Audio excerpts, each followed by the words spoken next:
AP assembly ఎన్నికలు పొత్తులు సీట్లపై జనసేన అధినేత పవన్ కళ్యాణ్ ఆసక్తికర వ్యాఖ్యలు చేశారు. మంగళగిరి జనసేన పార్టీ ఆఫీసులో గణతంత్ర వేడుకలు ఘనంగా జరిగాయి.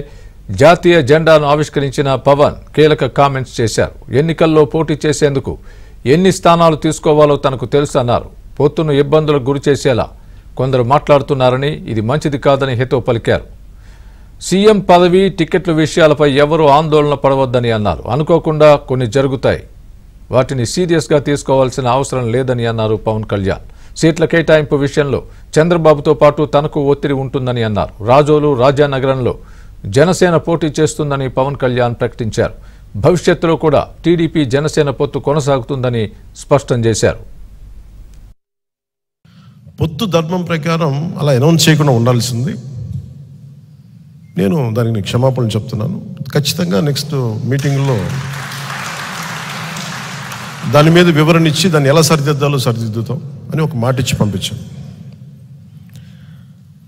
అలాగే వాళ్ళు అన్నది కూడా ఏంటంటే, మన నాయకులు కూడా ఇప్పటికీ 2 సీట్లు అనౌన్స్ చేశారు.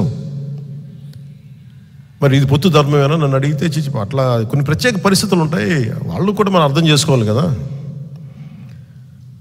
4 దశాబ్దాలు సుదీర్ఘ అనుభవం వ్యక్తులు, ఒంటరిగా వాళ్ళ సొంత పార్టీ నడిపిన వ్యక్తులు. ఒక్కోసారి ఎట్లా ఉంటుందంటే, పొత్తు ఆ సైజు వ్యక్తులకి ఒక ఇరుకు చొక్క అత్తారింటికి దారేదులో చెప్తూ ఉంటాం. ఒక బలమైన వ్యక్తికి సరిపోయిన కోటేస్తే కొంచెం ఇరుగ్గా ఉంటుంది కదా, టైట్గా ఉంటుంది. అలాగే ఒకసారి పొత్తు ఆ స్థాయి నాయకులకి చాలా ఇబ్బందిగా ఉంటుంది ఒక్కోసారి. కానీ వాస్తవాలు వేరుంటాయి, క్షేత్రస్థాయి పరిస్థితులు వేరుగా ఉంటాయి. అందుకని ఒక్కోసారి అనుభవం ఇటు ఒక్కోసారి గబుక్కుని ఒక మాట అన్నిస్తుంది. లోకేష్ గారు ఆ రోజు మా నాన్నగారు ముఖ్యమంత్రి ఎన్ని అన్నా కానీ ఇవన్నీ నేను ఎందుకు దాన్ని పెద్ద మనసుతో వదిలేస్తానంటే, ఒక పార్టీని 3 దశాబ్దాలు నడిపి 3 సార్లు ముఖ్యమంత్రులుగా ఉండి అలాంటి కుటుంబం నుంచి వచ్చిన వ్యక్తులు సహజంగా గబుక్కుని ఒక మాట వచ్చేస్తుంది. దాన్ని రాష్ట్ర ప్రయోజనాలను దృష్టిలో పెట్టుకొని జగన్ అనే వ్యక్తి ఇంకొకసారి వస్తే రాష్ట్రం అధోగతికి పాలవుతుంది అన్న ఒక్క ఆలోచన నన్ను చాలాసార్లు రెస్పాండ్ కానివ్వకుండా చేస్తుంది. వాళ్ళు అలా మాట్లాడారు కదా, మీరు ఇలా మాట్లాడచ్చు కదా అంటే అదే కదా తేడా అని చెప్తాను నేను. ఇండివిజువల్గా వెళ్తే ఏం జరిగి ఉండేదంటే, ఖచ్చితంగా మనం కొన్ని సీట్లు సాధిస్తాం, అనుమానం లేదు దాంట్లో. ప్రభుత్వంలోకి అడుగు పెడతాం లేదు నాకు తెలియదు. నేను పోయినసారి జరిగిన దీని పరాభావం అనండి, దెబ్బనండి, ఓటమి అనండి, అది నన్ను చాలా ఆలోచన తీరు మార్చుకునేలా చేసింది. నన్ను అందరికీ మాటిస్తున్నాను, ఈ పొత్తుతోనే మనం ప్రభుత్వం తీసుకొస్తున్నాం. జనసేన తెలుగుదేశం ప్రభుత్వాన్ని తీసుకొస్తున్నాం.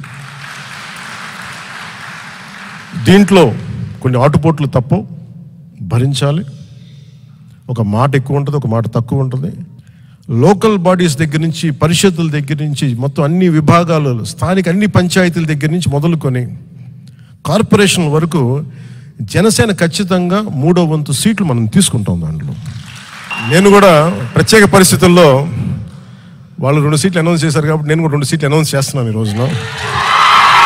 అది పరిస్థితులు అలాంటివి.